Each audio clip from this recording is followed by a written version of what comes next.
Au lendemain de l'élection européenne et à 3 semaines des législatives, les partis politiques doivent se remettre en ordre de marche. Une tâche qui s'avère difficile lorsque le temps est compté. On a un vrai travail de terrain à faire pour faire comprendre que l'écologie, c'est pas que un parti, c'est tous les gens qui font de l'écologie au quotidien et que c'est un projet de société de transformation des relations sociales. Et effectivement, le temps d'une campagne, c'est pas un temps qui est très propice à la pédagogie, mais il reste quelque chose d'essentiel. Lors des dernières élections législatives, la droite locale, en partant divisée, n'avait pu gagner qu'un siège, celui de Nathalie Bassire. Entre-temps, elle a perdu Jean-Jacques Morel et Jean-Luc Poudroux. Tous deux ont rejoint le Rassemblement national. Hier, les Républicains n'ont réuni qu'à peine plus de 5% des votants sur leur liste. Je pense que le président de la fédération, le président Fontaine, fédération de la Réunion, avec qui nous allons travailler, nous permettra de, bien sûr, trouver d'ici la fin de la semaine, parce que c'est ce dont il s'agit, les candidats pour les LR, pour les Républicains sur la Réunion.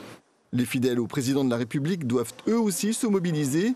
Le parti présidentiel Renaissance ratissant large. Le défi est grand pour les soutiens d'Emmanuel Macron. J'en appelle à la remobilisation des Réunionnaises et des Réunionnais pour qu'ils aillent voter à l'occasion de ces élections législatives et que notre famille politique, qui va de la droite jusqu'au centre, centre-droite, centre-gauche, pour que notre famille politique soit unie autour de nos valeurs sur la base d'un projet pour des candidats uniques sur les 7 circonscriptions.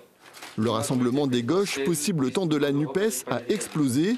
Divers élus au niveau national comme en local demandent à mettre les égos des ténors de côté pour bâtir ensemble des candidatures unies. C'est quand la gauche est rassemblée qu'on gagne, mais aussi qu'il y a des avancées sociales. La Réunion a bénéficié de toutes ces avancées sociales. Il y a eu dissolution. En 97, Jospin est devenu Premier ministre dans une cohabitation.